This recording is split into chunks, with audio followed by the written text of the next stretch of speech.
Hi, Jim Marshall, the New Bedford Cable Network. One thing that we like to do is update things that are going on in the city. We went to the Zeitarian Performing Arts Center recently to see how their work was going. So today we decided to go to New Bedford Harbor and talk to the director of the New Bedford Port Authority, Gordon Carr, to talk about the projects that are taking place in the city and the things that are happening. There's a lot going on, and of course the harbor and the port are really the things that separate this city from other cities and ports. So we decided to take a tour of the harbor to talk about the things that are happening here. And of course, this harbor and the port are really something that separates this city and this port from other communities that have ports in their areas. And I think this is a great time to come out. It's a beautiful day, it's warm, the water's calm, and we'll get a tour with Gordon. We'll head up north first and then work our way down south. So come with us, take a little spin on the boat for an afternoon, and let's take a look at things that are going on in the New Bedford Harbor.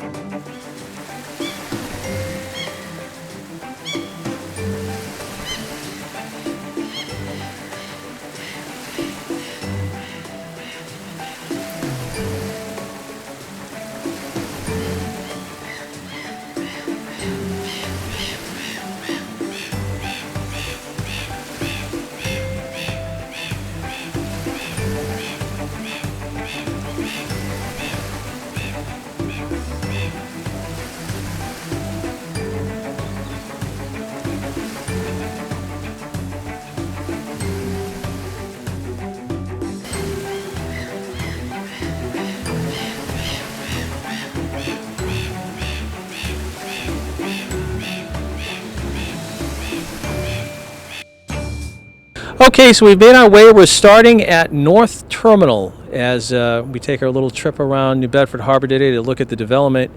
Gordon, this is the northernmost point of the harbor for us, right? It's the northernmost point of the Port Authority's properties, right. Yeah. So what you're seeing here, this fence, just on the other side of the fence is the north end of North Terminal, the new facility that we just completed last year, constructing a new bulkhead and filling almost 11 acres altogether of new terminal space for the port. So what is, for folks that don't know, what takes place at North Terminal? So right now, it's being used as temporary berthing space for the fishing vessels that have been displaced because of another construction project we're working on one of our fishing piers further to the south. That's a temporary use. And we are working right now on a request for interest for other maritime industrial users that might want to lease or license portions of North Terminal in the future, which will be available sometime this time next year, 2026. So we'll get into, I know we're going to get down south in a little bit, but so talk a little bit about the interest in the port as you're mentioning that, because the one thing is since you've been here too, you've talked about on the show and other things, there's tremendous interest in the port. So that means, that means a lot of different things. Indeed, yes. So we are so well positioned geographically to the areas of New England and the northeastern United States, and because we're such a protected port with the hurricane barrier, we've become a very popular place. And available maritime industrial space is scarce anywhere in the Northeast.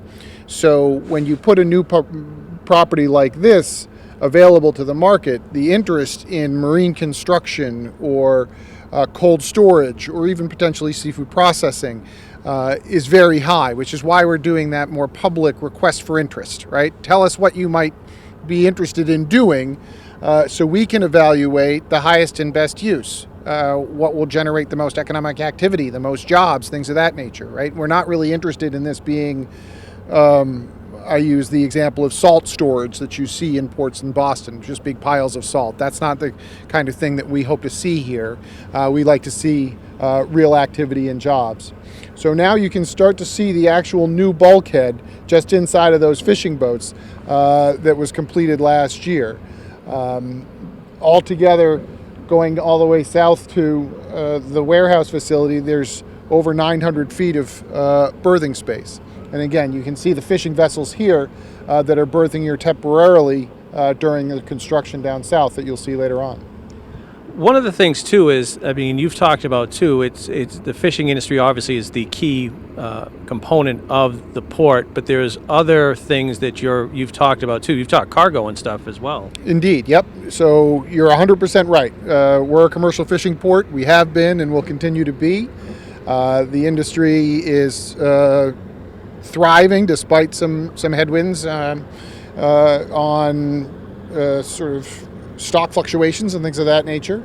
But cargo, marine construction, you can see in other parts some of the dry bulk that goes out to Martha's Vineyard and Nantucket from here, for example.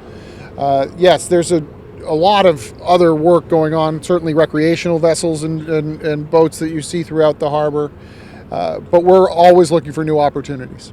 The one thing too I want people to understand too is, unlike the State Pier or the Marine Commerce Terminal, when you're looking at North Terminal here, this is the city project. So when you're not going to, I mean, obviously there's state oversight on everything, but the decisions that'll be made are coming from the city, from the Port Authority. That's right. This is our property, right? We work very closely with the Marine Commerce Terminal and with the folks at State Pier.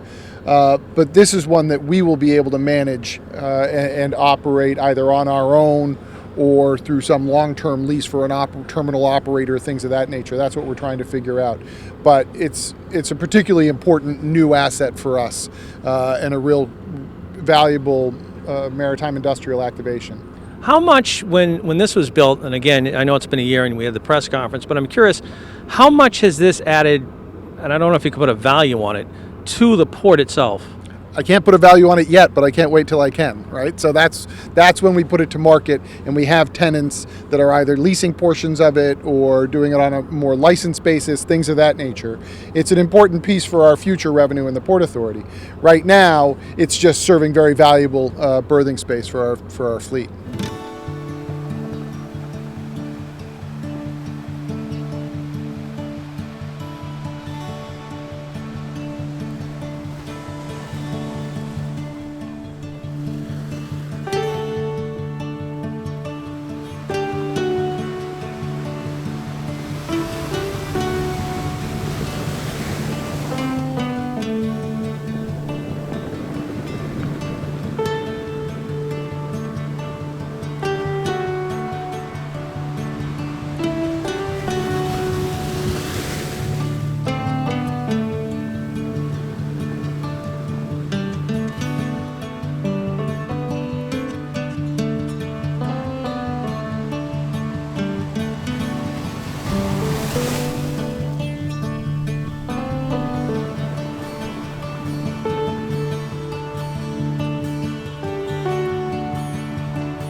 So we are at the northernmost point of the port right now, the harbor. Yep.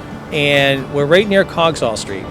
Tell us a little bit about this area here, because the one thing that seems to me that you're doing, and the mayor and city officials, you're really trying to utilize every space of water available. That's right. This is really the end of the commercial area of the port, because this is where the water gets more shallow, and as you can see from the bridge clearances, it's hard for large vessels to get up there. What the mayor has been advocating for and pushing for is much more recreational activation further up.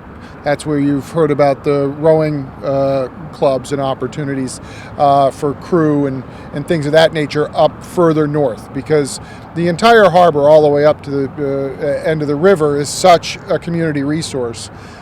we want to see it used as much as possible in as many different ways as possible. And then you can see the vessels that are over on our side here. The fishing vessels berth all the way up here because there's so many boats and there's only so much space in the port. We try to use every corner of it. Have you, I don't know, I mean, obviously this is private property up here as we're looking at it, but has any changes taken place up here, the dredging or what have you? There has been some dredging earlier on, and then the installation of these temporary barges for berthing space is what's helped activate this and allow these fishing vessels to come up here. It's great for me because all those folks driving by on Route 195 can see our fishing fleet from the highway. So it's really a great visual representation of the Port of New Bedford.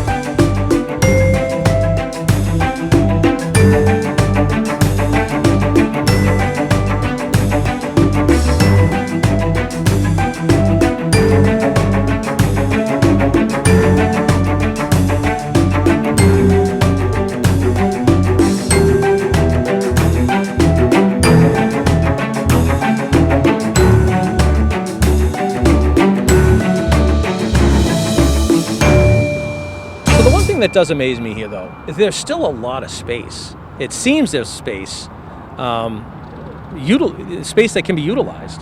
Well, we're working on utilizing every inch that we can because we have so many fishing boats that right now spend a lot of time in the port, which is why you're seeing the berthing that you are in different places. And then on the shore side, we're trying to activate the areas like North Terminal that we went by recently and some other properties. And we're also seeing, which is very encouraging, private investment by some of those private parties that we went by, installing new revetments and piles for berthing and things of that nature. So it's exciting to see the investment on both the public and private side in the port. Right, I was going to say, you need the private investment as well as the public. I mean, Indeed, for sure. Yep, and we're seeing it, which is great. The other thing, too, for people who say, whoa, the fishing vessels are in, you talked about this on the show last time.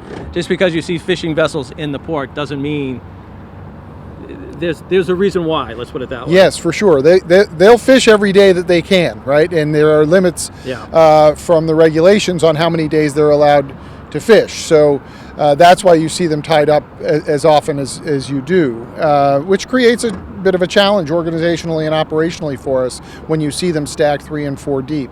I'd much rather see them out at sea than at our docks. But I don't think people realize, too, there are restrictions for a fishing license like that. Indeed, yep. Each year, the federal government, the regulators will determine how many days at sea, how many fishing days are available for the scallop fleet or the groundfish fleet or others, and that dictates how often they're able to fish. And the other thing I was just thinking too, and you touched upon it, when you're looking up here, it shows that the harbor, the port, is a recreational facility too. Absolutely, yeah. We estimate that peak season there may be 1,000 recreational boats in New Bedford between facilities on Pope's Island and in Fairhaven, of course. There are a number of marinas over there as well. There's one right behind us up here. Because of our proximity to Buzzards Bay, which is such a boater's paradise, and the safety that they get from being inside the hurricane barrier, we're a really popular spot. And you mentioned Fairhaven, and we'll talk about it too, but you've got to work with Fairhaven, the town, the city and the town have to work together when it comes to this facility. And we do. We work really closely together. The harbor master in Fairhaven works very closely with our harbor master here in New Bedford. I was with him last night in a meeting, so there's a lot of coordination. We're doing a joint municipal harbor planning process with both municipalities right now, which is sort of a long-term land use planning exercise that ports do in Massachusetts. So we have a very close working relationship with the town of Fairhaven. Yeah.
The green pilings that you see there were installed recently by a company called Robert B. Auer.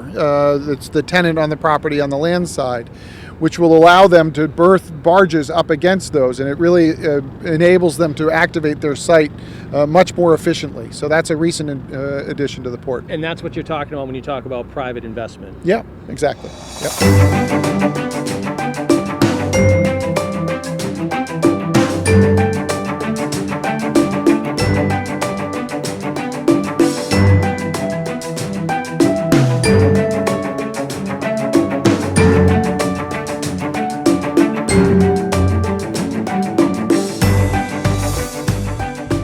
So we talked about dredging, but talk to us a little bit about dredging and what we're looking at right now. Sure. So what you can see outlined by the yellow floats over there, those surround what are called the CAD cells, which stands for Confined Aquatic Disposal. Those are the areas where the contaminated dredge material that we collect from the different berths and wharves around the harbor are contained underneath. There's a large hole that is dug of clean material. You contain the contaminated material and then cap it. And so those are areas that are used for that. It's an essential part of the dredging program in the port. All part of the EPA Superfund cleanup that's been going on for decades. And the cleaning up the harbor obviously was hugely important too. The dredging obviously helps because you're going to be able to get bigger boats. Larger boats, yep. You're going to be able to activate berths and wharves that might not have been available earlier. And yes, it allows that flexibility for larger vessels to come in and go to different locations. Do you, in a sense, have to, for lack of a better word, market the harbor in the sense where do people know in the maritime industry that you have the ability to handle what I don't know what the description would be, X amount of ships or X size ships? No, I think we're always marketing the port. We're always attending conferences and things of that nature and speaking to people in the industry to promote it. We work with the state pier, for example, to promote their asset, and I'm sure that the private parties are doing the same, always wanting to get the word out. Lately we've been pretty successful with that, and we're getting more and more inquiries. Because, I know it's naive of me to think, but there's not many ports like New Bedford, what it can do compared to other ones. So you would, to me, a layman would think, well, you got to go to New Bedford because there's no place else to go. Well, there's an old saying in the port world, which is, if you've seen one port, you've seen one port, right? Because they're all different and they're all unique, and they offer different features and advantages, geographic and otherwise, to different port needs. We can't be a container port, for example, right? So that will need to go to Boston and to a lesser degree to Portland or down in New York and things of that nature. But for smaller vessels, you'll see as we go by, there's a smaller coastal cruise ship that comes into New Bedford that we'll get a look at. That's become a very popular destination for that cruise line to come here and have their guests come visit the port. Not everybody has that opportunity, for example.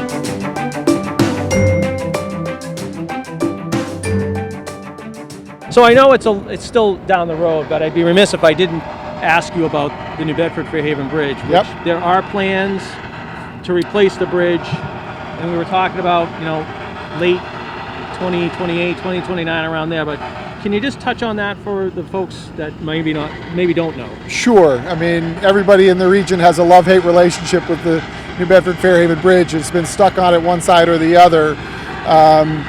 It's old and breaks down a lot, as everybody knows. So MassDOT is undertaking a plan to replace the bridge. Currently, the design is for what's known as a vertical lift bridge, so it'll be one center span that will go straight up. People might recognize it from the railroad bridge over Cape Cod Canal. It'll look something like that. The timeline, as you say, is to be determined, but likely late 28 or 2029.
So now we're at, we've crossed the New Bedford Fairhaven Bridge. We're back kind of where we started, but we're at State Pier, and this is where you were talking about the cruise ships, actually. But talk a little bit about State Pier, because this has been in the news. I know you, when you came on the show, you were talking about it. Still a lot of prospects about what to do with State Pier. Yeah, that's right. So State Pier is operated by Mass Development, a quasi-public agency, state agency, on behalf of the Department of Conservation and Recreation, which technically owns the facility. And they've been going through reuse plans for some time, and I think are developing a plan for portions of the pier. This area that you see right here along the north edge of State Pier is about to go under a full reconstruction, which will happen late fall and winter of this year. It will start, which will be really important because a lot of that is past its useful life. That is the area where the Sea Streak ferry that you see here comes and goes from Martha's Vineyard and Nantucket.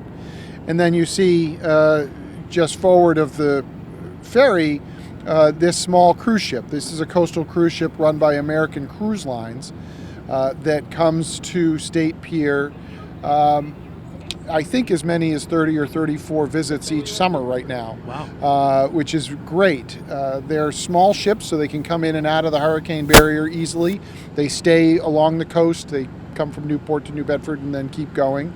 But it's a great opportunity for those folks to get off, and because we're so close to downtown, they're walking distance to the Whaling Museum. They're walking distance to the whole National Historic Park, which is very rare for a maritime port like this. Usually a cruise ship would come in and they're getting on buses to go at other places. Right. But that's just a real advantage that we have that's been very popular by the cruise line. The one thing, too, that you talked about, as I recall, that for State Pier is that mixed use is really the word that people were using, the two words that people were using. They want different usages out of that facility? Yeah, the way it's set up, there really is an opportunity for more public activation closer to downtown on that western edge, right at the end of Union Street, while maintaining the industrial assets on this side of the towards the bulkhead and the warehouse facilities. So with proper management and organization, both of those activities can kind of work together. And the one thing, too, that's curious, you talk about the cruise ship, and I think of Sea Street, too. I mean, they've been very successful. I mean, Sea Street, there's a lot of people that come to use the vessels to go wherever they're going.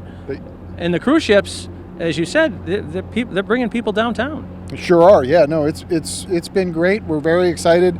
Obviously, as you can see far back, the schooner Ernestina, whose permanent berth is right there at State Pier. It's not every day that you can get off a cruise ship and have a historic schooner right off your doorstep. So between that and, yes, Sea Streak services to Martha's Vineyard and Nantucket, the high-speed catamaran service they provide is very, very popular. So we've got Leonard's Wharf behind us, and you were talking about that before we even took off this afternoon here, but this is a major project the city's undertaking, and things are happening. Yeah, no, it's very exciting for us. Leonard's Wharf is a major commercial fishing wharf for us that was well past its useful life. And we secured a federal grant to completely reconstruct and, more importantly for us, extend Leonard's Wharf to create more berthing space. So those metal sheet piles that you see over my shoulder, those are being driven in to the bedrock below and will be backfilled and then have concrete caps put on them for bulkhead space for vessel berthing. So it also will involve dredging around for more deeper spots for the fishing boats. It's a project that started this spring and will be finished up, we think, around this time next year. So it's an exciting project for us. The one thing, and you talked about it too, and I think it's interesting to say, when you talk about North Terminal and you talk about Leonard's Wharf, you're talking about putting more vessels into the harbor. Sure, or more space for the vessels that are here, right? Yeah. So, if you think of extending it by 150 feet on either side, that's 300 more feet of berthing space, right? So maybe some of the spots that have boats tied up 3 and 4 deep maybe will only be 2 deep, right? So, but anything like that and any more sort of storage and space management opportunities for us are really important. And the other thing, remember we had that conversation at North Terminal those boats were placed there because of the construction going on here. That's right. Many of those would have been tied up here otherwise, but had to be displaced while we did the work. So it's short-term pain for long-term gain. But the fishing boats and the boat owners and the crew have been really cooperative about going up there for a short period of time.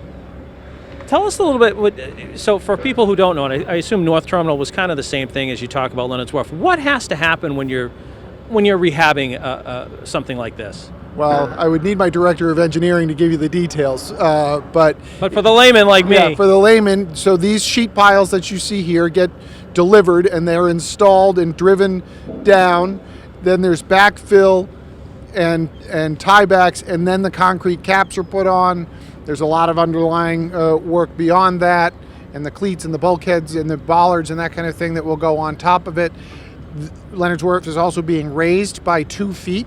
That can't be a small task. No, it's not. But that is good for long-term resiliency, both resiliency in terms of potential future sea level rise, but also just resiliency, as we call it, for the flexibility of the different vessels that may need to come into this port sometime in the future 75-year life of the new Leonard's Wharf. So something like this in North Terminal, you're really knocking it down and building it up again when you really think about it. Leonard's Wharf, North Terminal was entirely new. That was brand new space. This is a rehabilitation and a restoration, reconstruction.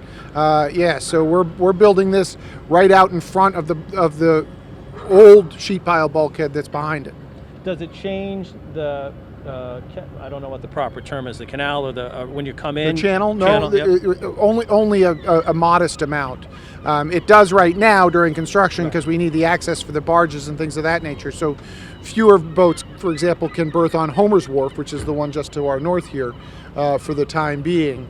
But that will be allowed once Leonard's Wharf is reconstructed. And while we're on Homer's Wharf, we recently submitted a federal grant application for a similar project to reconstruct Homer's Wharf, very similar to Leonard's, because it, like Leonard's, is reaching past its useful life. I can't believe how big it is, though. I mean, when you look down toward Union Street or Route 18, it's a long pier. It is. It's one of our more important facilities for sure. So we're really excited to have it reconstructed and back in full operation in about 12 months' time. And is that the plan for Homer too? Homer's Wharf will be a very similar project. We won't be extending Homer's Wharf as we are with Leonard's, but otherwise it'll be a very similar project to reconstruct. Yep.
So we've come up to the Marine Commerce Terminal. I know we've done this a few times since it came to fruition, but it never ceases to amaze me. You see the cranes and you see the offshore wind components here, but this is a critical part to the harbor as well. Yes, it's a terminal that was built about a decade ago, a little bit more than that, by the Commonwealth, and it's now hosting the marshaling operations for Vineyard Wind, for the offshore wind construction project. You can see that they've been busy transporting components offshore over the course of the last couple of months when the weather's been so good, which is why the yard looks as light as it does. It's usually completely chock full of components, but they've been making great progress finishing up the project out there. So, in fact, we've got a vessel coming in tomorrow morning with new components to offload. This is, as you said, this has been here for about a decade. I'm curious, is there any way, how was this, I don't want to say change the harbor, how was the Marine Commerce Terminal impacted New Bedford? Well, it certainly introduced a whole new type and size of vessels coming and going, which has been sort of an operations challenge for us that we've managed pretty well. And it has brought in jobs, of course, and activity for the ILA and for a bunch of other businesses that are supporting the construction project. And it has created just a whole large new piece of industrial property. The one thing I can't help but noticing, too, is as we've gone by, as you look toward the Fairhaven side, though, the recreational vessels that you were talking about, there's a whole host of them over there. Yes, it's we've got various different mooring fields throughout the harbor, and these, while they appear close to the Marine Commerce Terminal, are not really affected by the large vessel movements and activity. And what we also have behind us is the Gifford Street boat ramp, which is a very highly utilized facility for boat hauling and deployment. And that's worked also pretty seamlessly with the activity here at the Marine Commerce Terminal. And that's the city runs the Gifford Street boat ramp. That's right, yep. Yeah. So how many moorings does the city have in the harbor? Because it certainly seems like a lot. Yes, if I were to make an educated guess if you add up all the different mooring fields, it's probably round numbers 150 moorings in the harbor. And those are usually full. People are using those. Yes, we're as I said earlier, a very popular spot for recreational boats, especially this summer. So I'd be remiss, I mean, the hurricane barrier is right here, and you talked about how popular this harbor is. It's a safe harbor, that's why. But the hurricane barrier, 60 plus years old right now, yes, and still going strong. It's such an integral part of this port. It is. The number of other port directors that I talked to that said, how do we get a hurricane barrier, right? Because it does create such a distinctive safety feature for marine transportation, whether that's recreational or commercial.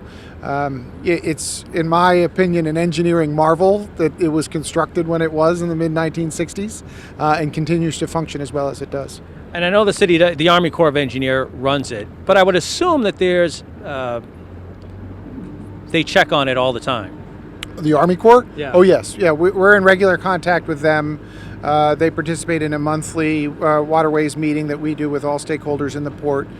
We talk to them quite regularly. They keep us updated on when the hurricane barrier might close, which is typically for the episodic astronomical high tides, full moon tides and things of that nature. Or if we're seeing a storm event coming, we're in pretty regular contact with them about when they may close, because for a variety of reasons, but not least of which, we want it open long enough for any fishing boat that's trying to get back into port to be able to get in before the doors close. I remember Superstorm Sandy, there was a rush to get into the port here. Yeah, so the storm preparations are something we work on pretty early on with the hope that the storm will turn away and it won't be a problem. But we want to make sure that everybody that wants to is able to get into the harbor during one of those. So you're talking about the yacht over there, and but the big thing that I wanted to take away from it is the economic benefit that these, in a sense, recreational vehicles have on the city. Sure, especially large yachts like that, right? As they love to come here because we're a safe port, as we've talked about. but they also know they can get the top-notch services and repair and maintenance that they can get from Fairhaven Shipyard and the skilled workers there. They can get provisioning, groceries, flowers, all of the fuel, of course, all of those services that a big boat like that is going to need. They can get all in one place when they come to the Port of New Bedford, which is what makes us so popular. And for folks who don't know, the economic, what kind of economic benefit does the harbor itself produce for the city? I think people would be stunned to know how much it does generate for the city.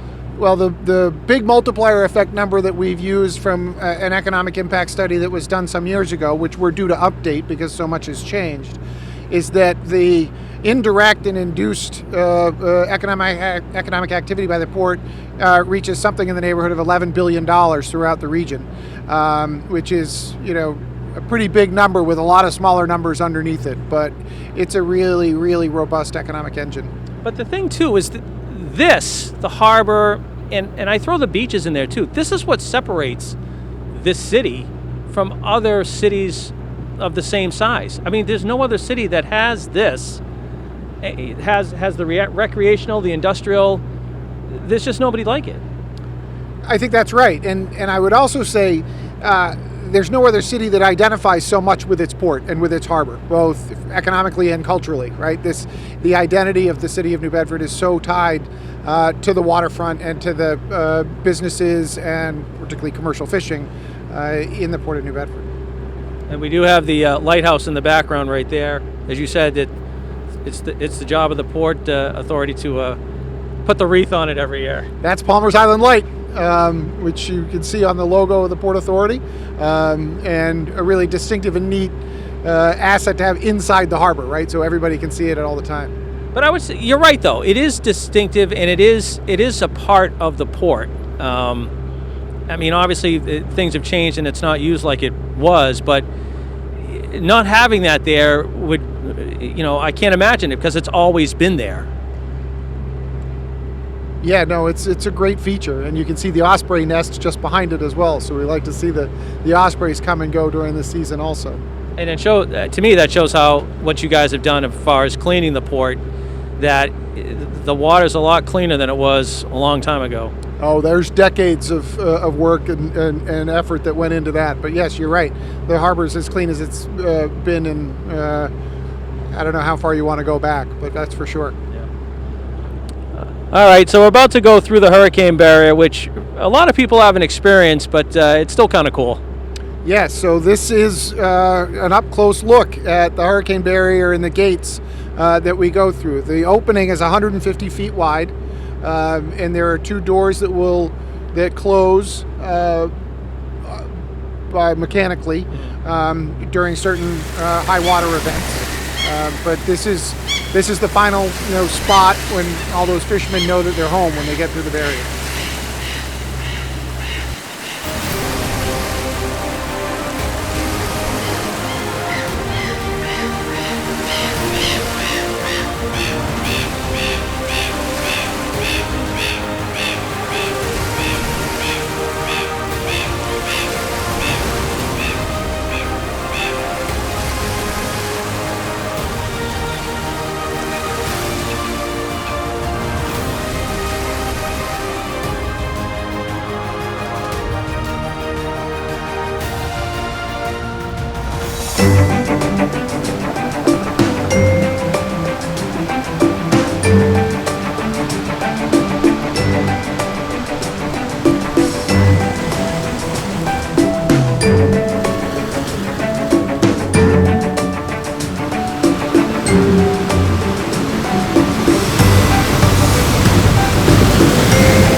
So this has been amazing, taking a tour of the harbor and the work that's going on.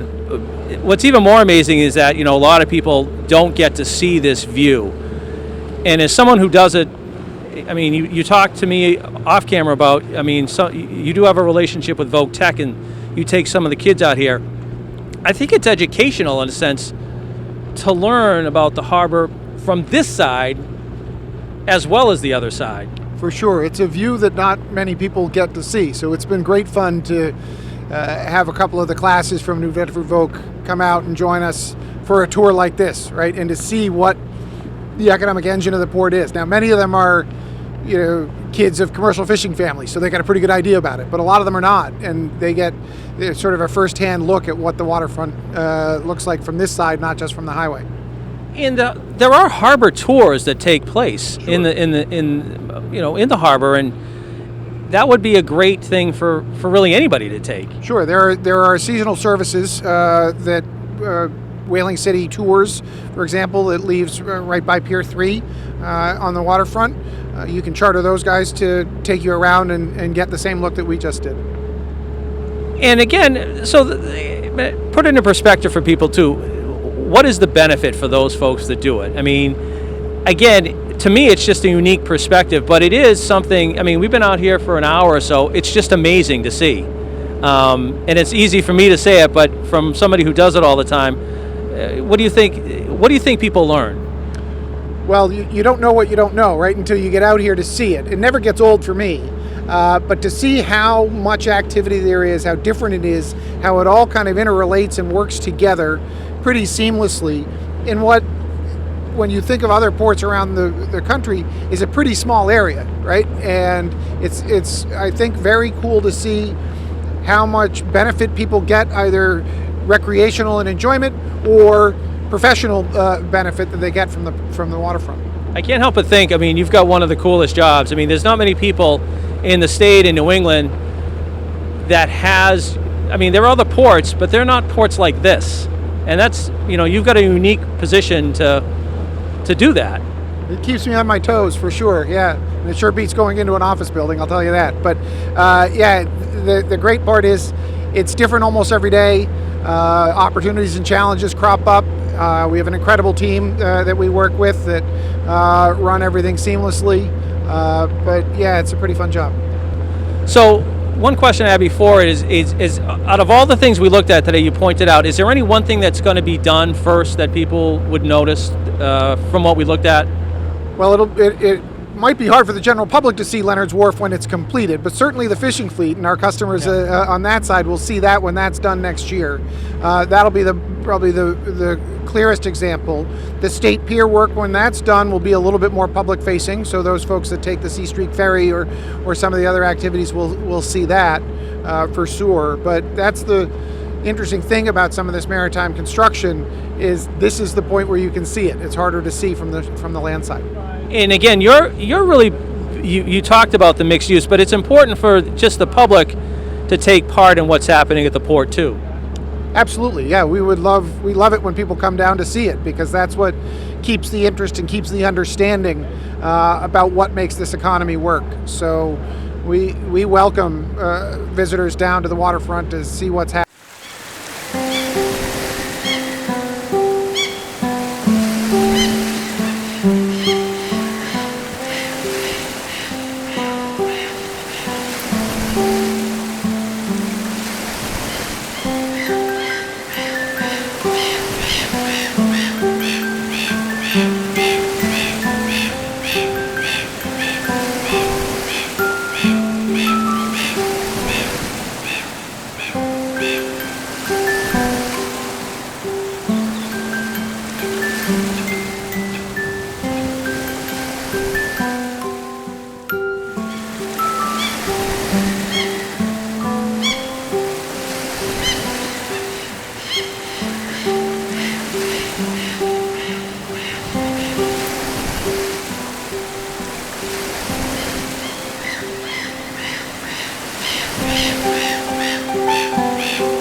Well, we are back. I want to thank you for the tour. You bet. This has been great.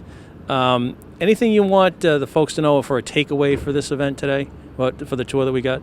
No, it's just always a nice opportunity to show the place to folks, especially this view that not everybody gets to see regularly. So it's fun to do. Thank everybody that supports and appreciates the port. We're doing everything we can to drive the economy and keep things going. And I think that's a good takeaway too. Is that again, I haven't been out here in a while, long time actually, and to see the things that are going on. Again, people just don't see it because it really doesn't impact them from land. It's those that use the port that see these improvements. That's right, and that's who we're doing this for. So. Well, I appreciate it. We'll get another one. Hopefully something when Leonard's Wharf is open, we'll come down and take a look at that, but something to look forward to there too. Sounds great, Jim. Thanks. All right. Gordon Carr, the port director here for the city of New Bedford. My thanks to him. That's going to do it for this edition of the show. I thank you for watching, and we'll see you soon.